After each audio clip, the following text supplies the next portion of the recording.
The crystal champagne flute shattered against the marble floor of the Grand Metropolitan Hotel's ballroom, sending shards across the polished surface like scattered diamonds. Madison Clarke dropped to her knees instantly, her worn sneakers squeaking against the expensive flooring as she desperately tried to gather the broken pieces with her bare hands. Before we jump back in, tell us where you're tuning in from, and if this story touches you, make sure you're subscribed, because tomorrow I've saved something extra special for you.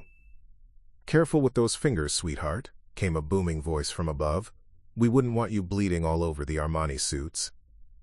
The laughter that followed was sharp and cutting, drawing the attention of nearby guests at the charity gala. Madison's face burned with humiliation as she continued picking up glass fragments, acutely aware of the designer gowns and tailored tuxedos surrounding her like a circle of judgment.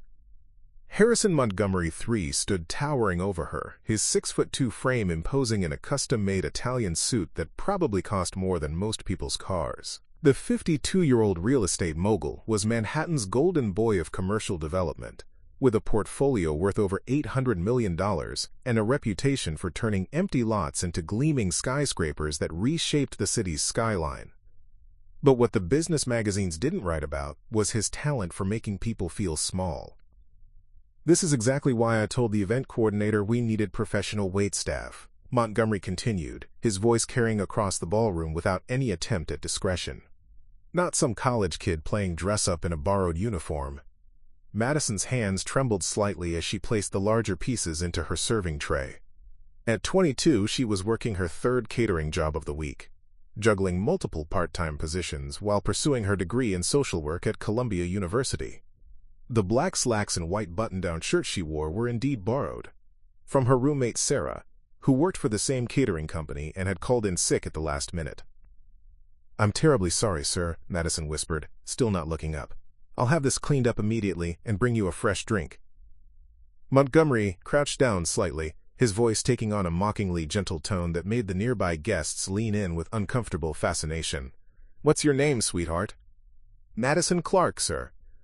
"Well, Madison Clarke," he said, deliberately over-enunciating each syllable, "let me give you some free advice. This world," he gestured broadly at the opulent ballroom filled with New York's elite, "isn't for people like you. You can dress up in a crisp shirt and practice your please and thank yous, but breeding shows, class shows. And honey, you're about as out of place here as a food truck at the Met Gala." The circle of onlookers had grown larger, though most pretended to be engaged in their own conversations while clearly listening to every word. Madison finally looked up, meeting Montgomery's steel-gray eyes for just a moment before quickly averting her gaze. In that brief instant, she saw something that chilled her more than his words. Genuine amusement. He was enjoying this. "The help shouldn't make eye contact with the guests," he added with a smirk. "Didn't they teach you that in— where did you go to school, community college?" "Columbia University, sir," Madison replied quietly, immediately regretting the admission. Montgomery's eyebrows shot up in exaggerated surprise, and his laughter became even more theatrical. "Columbia? Well, I'll be damned. And what are you studying there, princess? Advanced champagne-dropping techniques?" The crowd's laughter was a mixture of nervous chuckles and genuine amusement, depending on their proximity to Montgomery's social circle. Madison recognized some faces from newspaper society pages, people whose approval Montgomery clearly valued and whose entertainment he was providing at her expense. "Social work," she answered, her voice barely audible.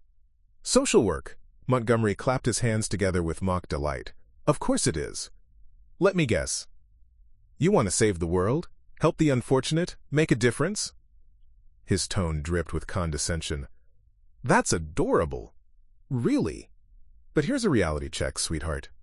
The world doesn't need saving by clumsy waitresses who can't handle basic manual labor. It needs builders, creators, people who understand how real business works." He gestured toward the massive windows overlooking Central Park, where several of his own developments dominated the skyline. "See those buildings? I created those. I employed thousands of people, generated millions in tax revenue, transformed entire neighborhoods. That's how you actually help society, not by studying feel-good theories in some ivory tower classroom." Madison had finished collecting the glass and was now mopping up the spilled champagne with napkins from her tray. Her movements were efficient despite her shaking hands, a testament to months of similar service jobs that had taught her to work through embarrassment and exhaustion. "You know what your problem is?" Montgomery continued, clearly on a roll as his audience remained captivated. "You think showing up and trying hard is enough, but in the real world, results matter. Success matters, and success isn't democratic. It doesn't care about your feelings or your good intentions." He pulled out his phone and made a show of checking the time on his gold Rolex.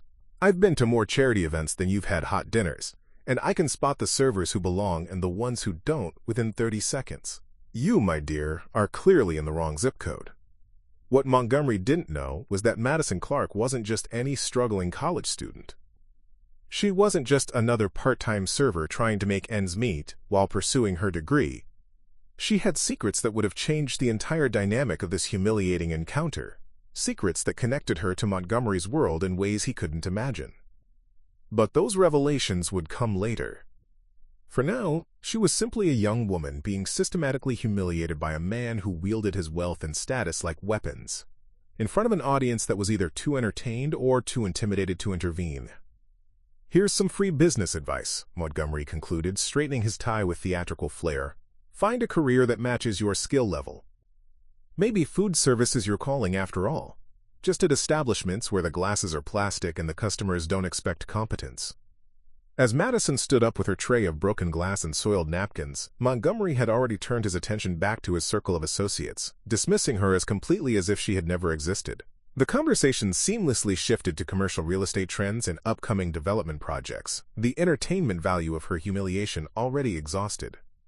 But Madison lingered for just a moment longer than necessary, not because she was slow to leave, but because she was listening, watching, learning about the man who had just spent 10 minutes destroying her dignity for sport. She observed how he commanded attention effortlessly, how his opinions were received as gospel by the surrounding group, how his casual cruelty was either ignored or applauded depending on the audience member's relationship to his power. She noted the way he name-dropped his latest projects, the politicians he'd had dinner with, the celebrities who sought his investment backing. Harrison Montgomery III was a man who had never been told no, never been denied anything he wanted, never faced consequences for his actions. He lived in a world where money insulated him from accountability, and where his success gave him license to treat others as entertainment. What he didn't realize was that his world was about to collide with hers in ways that would challenge everything he believed about power, class, and the invisible people he so casually dismissed. As Madison finally walked away from the scene, her head held high despite the burning shame in her chest, she carried with her more than just broken glass and wounded pride. She carried knowledge about who Harrison Montgomery really was beneath the expensive suits and charitable donations, and about how he treated people when he thought there would be no consequences. She had no way of knowing that this humiliating encounter was actually the beginning of a story that would ultimately expose the man behind the money and reveal connections that would shake the foundation of his carefully constructed world. The collision had happened, the glass was broken, and nothing would ever be quite the same. Preparing and narrating this story took us a lot of time, so if you are enjoying it, subscribe to our channel. It means a lot to us. Now back to the story.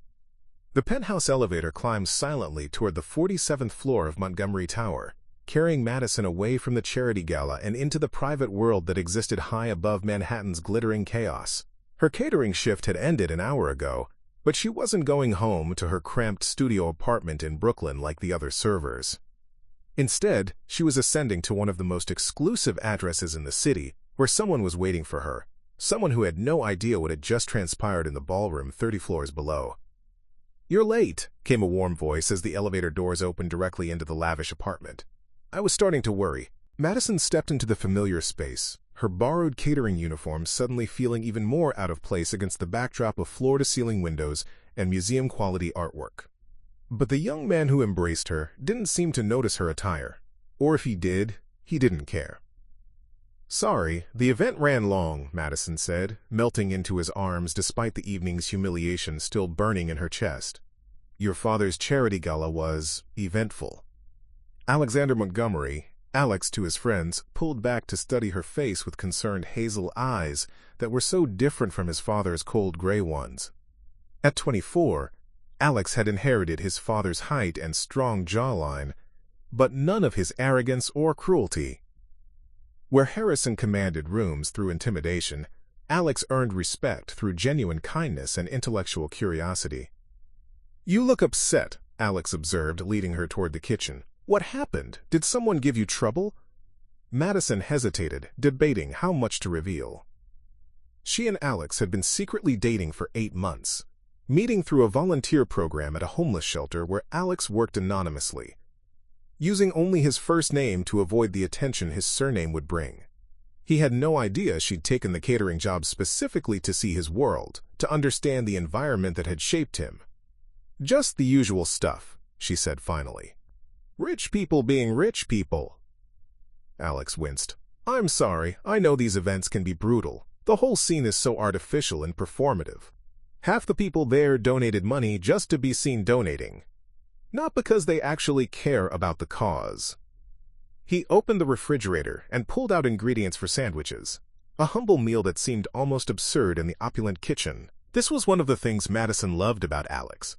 Despite growing up surrounded by unimaginable wealth, he preferred simple pleasures and genuine connections over the elaborate displays his father favored. "Sometimes I think about what would happen if I just showed up to one of his events," Alex continued, assembling their late-night snack. "Can you imagine his face? Oh, by the way, Dad, this is my girlfriend Madison. She's studying social work and works 3 jobs to pay for school." Madison's stomach tightened. "You've never told him about me." "Because I know exactly how that conversation would go," Alex said, his voice taking on a bitter edge. "He'd hire a private investigator within the hour, run a full background check, and then either try to buy you off or threaten you, depending on what he discovered. That's his solution to everything: money and intimidation." The irony wasn't lost on Madison. She'd just experienced Harrison Montgomery's intimidation tactics firsthand, though Alex had no idea. "Maybe he'd surprise you," she suggested carefully. "People can change." Alex laughed, but there was no humor in it. "You don't know my father like I do. Harrison Montgomery III doesn't see people. He sees assets, liabilities, and obstacles. Everyone gets categorized based on their usefulness to his empire." He handed Madison a sandwich and guided her to the living room, where they settled onto a couch that probably cost more than most people's annual salaries. The view of Central Park stretched out before them, a peaceful contrast to the tension in Alex's voice. "When I was 16, Alex continued, I brought home a friend from school. Nice kid, really smart, but his dad was a subway conductor. My father spent exactly 5 minutes with him before pulling me aside and explaining why I needed to associate with people who could advance my future, not hold it back. I never invited another friend over after that." Madison curled up beside him, processing this glimpse into Alex's childhood. "Is that why you volunteer under a fake name?" "It's not fake. Alexander is my real name. I just don't use Montgomery, because the second people hear that surname, everything changes. They either want something from me, or they assume I'm exactly like him." Alex's jaw tightened. "I refuse to be Harrison Montgomery IV. I want to earn respect for who I am, not inherit it because of stock portfolios and real estate holdings." The weight of secrets pressed down on Madison's chest. Alex had no idea that she'd been serving drinks at his father's event, that she'd been publicly humiliated by the man whose DNA he carried, whose money funded this very apartment. The knowledge felt like carrying a live grenade, dangerous and unstable, capable of destroying everything they'd built together. "Alex," she began carefully, "what if someone did meet your father? What if they saw a different side of him than you do?" "There is no different side," Alex replied firmly. "Harrison Montgomery is exactly who he appears to be: brilliant, successful, and completely without empathy. He measures people's worth in dollar signs and market share. The idea that someone like you could have value beyond what you contribute to his bottom line is literally incomprehensible to him." Alex's phone buzzed with a text message. He glanced at it and frowned. "Speaking of the devil, he wants to meet for lunch tomorrow. Probably another lecture about joining the family business and abandoning my, quote, philanthropic phase. Your dad doesn't approve of your volunteer work. He thinks it's naive idealism that I'll outgrow once I realize that capitalism, not charity, is what actually improves people's lives. He keeps offering me executive positions at Montgomery Development, starting salary higher than most people's lifetime earnings. But accepting that money would mean accepting his worldview, and I'm not willing to do that. Madison studied Alex's profile as he spoke, noting the tension in his shoulders, the way his hands clenched slightly when discussing his father. The relationship between Harrison and Alexander Montgomery was clearly more complicated than simple father-son disagreement. It was a fundamental clash of values, two completely different philosophies about human worth and social responsibility. "He wasn't always like this," Alex said suddenly, his voice softer. "When I was really young, before my mom died, he was different. Still driven, still ambitious, but there was warmth there. After she passed when I was 12, something in him just calcified, like he decided that emotions were a liability and empathy was weakness." This revelation added another layer to Madison's understanding of the man who had humiliated her hours earlier. Harrison Montgomery's cruelty wasn't just casual indifference. It was a deliberate choice, a wall built around whatever capacity for compassion he'd once possessed. "Maybe that's why I do the volunteer work," Alex continued. "Maybe I'm trying to honor the version of him that cared about more than just profit margins and property values." The apartment fell quiet except for the distant sounds of traffic far below. Madison found herself thinking about the strange parallel universes that existed within the same city. Down in the ballroom, Harrison Montgomery had demonstrated his power by crushing someone he perceived as beneath him. Up here, his son was expressing guilt and sadness about that very same power, actively working to distance himself from his inheritance. "There's something I need to tell you," Madison began, then stopped. The truth felt too heavy, too loaded with potential consequences. If she revealed tonight's encounter, Alex would be forced to choose between confronting his father or protecting their relationship. Either choice would cause him pain. "What is it?" Alex asked, turning to face her with those gentle eyes that were so different from his father's calculating stare. "Just, I love you," she said instead, letting the deeper truth wait for another day. "And I love that you're nothing like what people expect when they hear your last name." "I love you too," Alex replied, pulling her closer. "And someday, when the time is right, I want to share this part of my life with you properly. Not hiding, not sneaking around. But it has to be on our terms, not his." Outside the windows, Manhattan sparkled with millions of lights, each one representing someone's story, someone's struggle, someone's dreams. Madison wondered how many of those stories intersected with the Montgomery empire, how many people had been affected by Harrison's business decisions or personal judgments.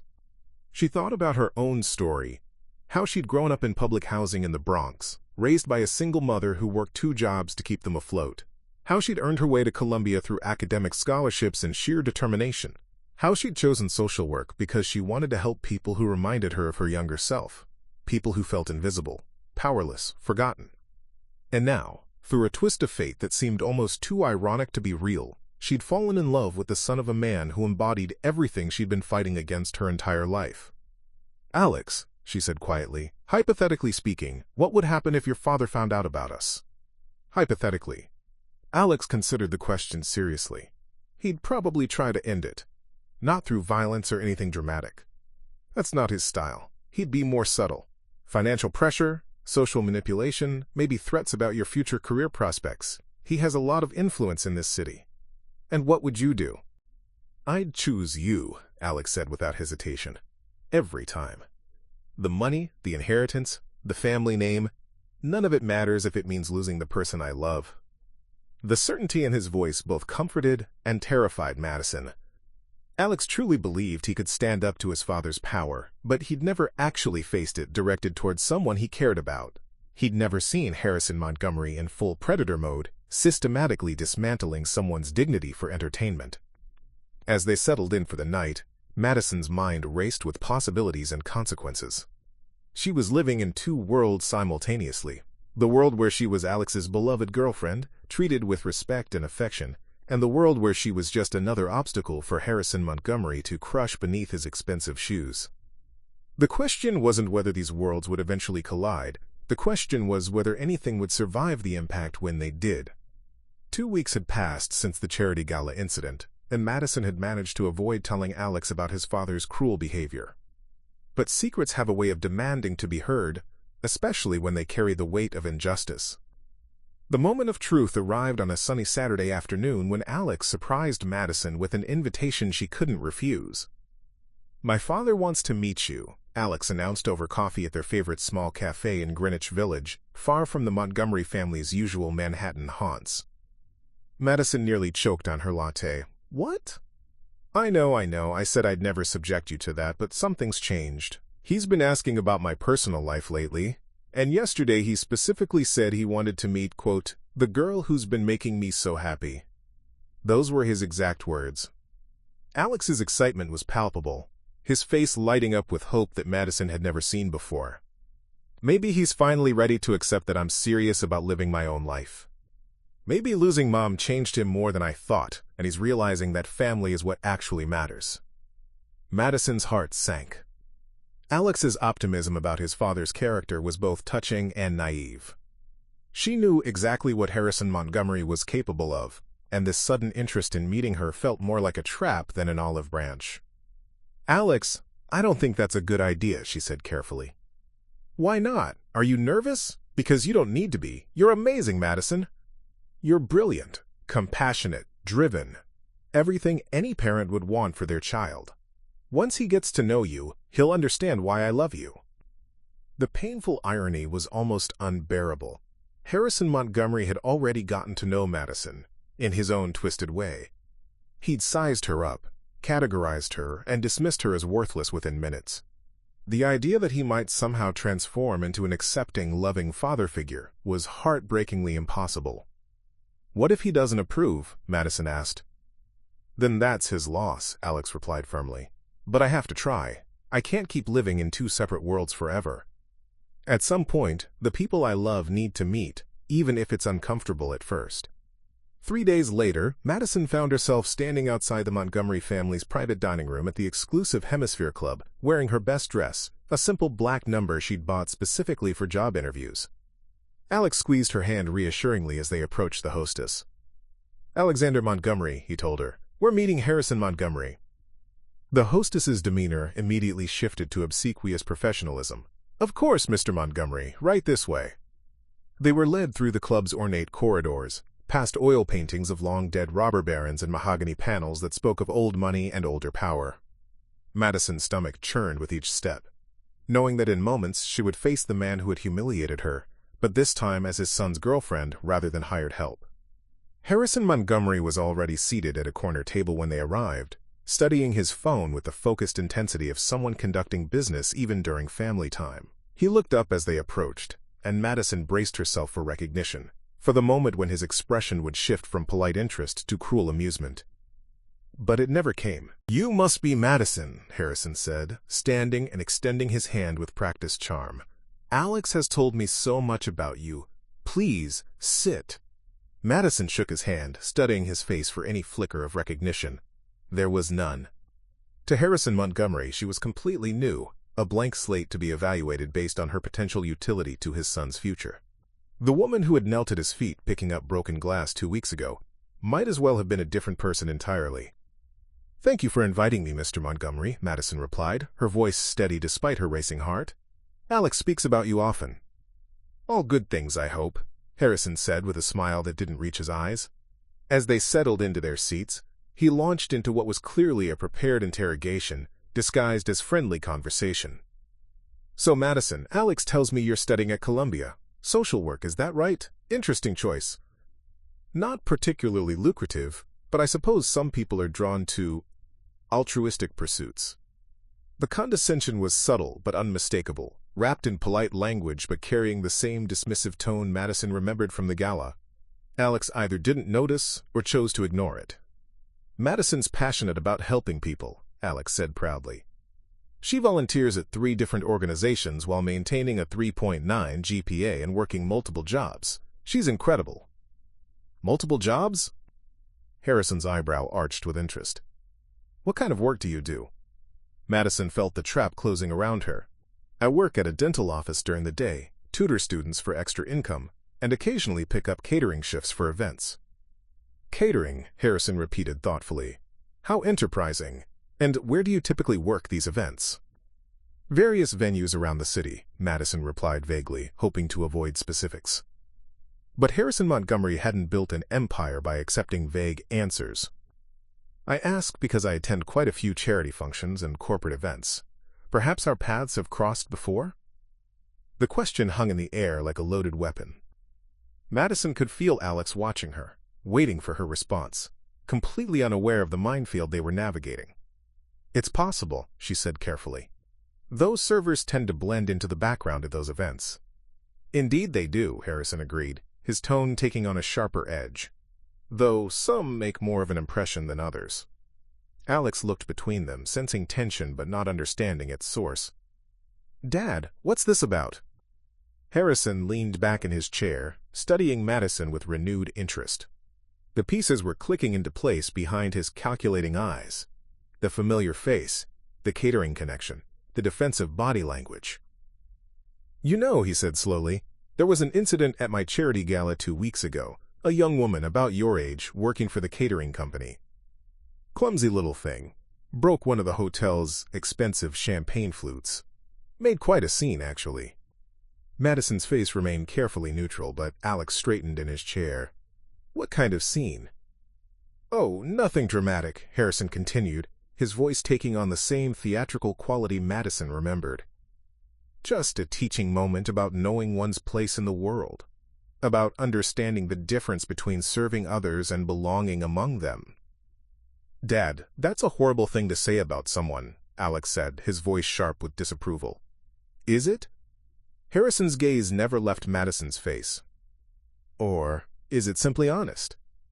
Some people are born to serve, Alexander. Others are born to lead. Recognizing that distinction isn't cruel. It's realistic." The moment had arrived. Madison could continue the charade, let Harrison think he'd won by intimidating her into silence, or she could reveal the truth and watch the fallout destroy the relationship she valued most. "You're right, Mr. Montgomery," Madison said quietly, her voice steady but her hands trembling slightly. "Some people do know their place in the world." Alex looked at her with confusion, while Harrison's smile grew predatory. "And where exactly is your place, Miss Clarke?" Madison stood slowly, meeting Harrison's gaze directly for the first time since the gala. "My place is beside your son, who sees value in people regardless of their bank account. My place is in a career helping people you'd consider worthless. And my place is in a future where kindness matters more than cruelty." "Madison," Alex said, rising beside her, "what's going on?" She turned to him, her heart breaking at the confusion in his eyes. "I was there, Alex. At your father's charity gala 2 weeks ago. I was the one who dropped the champagne glass. I was the one he called worthless in front of a room full of people." The color drained from Alex's face as understanding dawned. "You were, but why didn't you tell me?" "Because I knew this would happen," Madison gestured between them. "I knew it would force you to choose between your family and me, and I didn't want to put you in that position." Harrison Montgomery began to laugh, the same cutting sound that had haunted Madison's dreams for weeks. "This is rich. This is absolutely perfect. You've been dating the help, Alexander. The same incompetent server I dressed down for her clumsiness and presumption." "Her name is Madison," Alex said, his voice cold in a way Madison had never heard before, "and she's worth more than you'll ever understand." "Worth?" Harrison scoffed. "She drops glasses and dreams of saving the world on taxpayer grants. What exactly is her net worth, son? What does she bring to this family besides good intentions and student debt?" Alex stepped forward, placing himself between Madison and his father. "She brings everything that actually matters. Intelligence, integrity, compassion, qualities you apparently forgot existed." "I forgot nothing," Harrison snapped, his facade of civility finally cracking. "I learned that those qualities don't build empires or secure legacies. Your mother's compassion didn't save her from cancer, and your girlfriend's good intentions won't protect her from a world that rewards results, not effort." "Maybe that's the difference between us," Alex said, his voice steady despite the emotion in his eyes. "You think people are worthless if they can't contribute to your empire. I think people have value simply because they exist."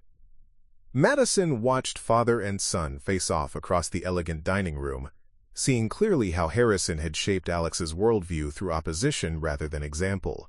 Alex's kindness wasn't inherited. It was earned through conscious rejection of everything his father represented. "Choose carefully, Alexander," Harrison said, his voice dropping to a threatening whisper. "Your trust fund, your inheritance, your future. It all depends on the decisions you make today." Alex didn't hesitate. "Then I choose Madison. Every time, every day, for the rest of my life if she'll have me." He turned to Madison, taking her hands in his. "I choose love over money, people over profit, and a future where nobody gets to determine someone else's worth based on their social status." Harrison Montgomery stared at his son as if seeing a stranger. "You're throwing away everything I've built for you." "No, Dad," Alex replied sadly. "I'm building something better." As they walked away from the Hemisphere Club together, Madison realized that the real victory wasn't in Harrison Montgomery's shocked silence or his son's loyal choice. It was in the revelation that cruelty, no matter how wealthy or powerful, ultimately destroys itself when confronted with genuine love and unwavering principles. Behind them, Harrison Montgomery sat alone at his table, surrounded by all the trappings of success, but with no one left to share them with, a man who had gained the whole world but lost his soul, and now his son as well. The girl he had laughed at had indeed revealed herself, but not in the way he'd expected. She hadn't revealed weakness or desperation. She had revealed the power of love to transform not just individuals, but entire legacies. And in that transformation, Harrison Montgomery finally understood what it meant to be truly, completely worthless. Up next, you've got 2 more standout stories right on your screen. If this one hits the mark, you won't want to pass these up. Just click and check them out. And don't forget to like, subscribe, and turn on the notification bell so you don't miss any upload from us.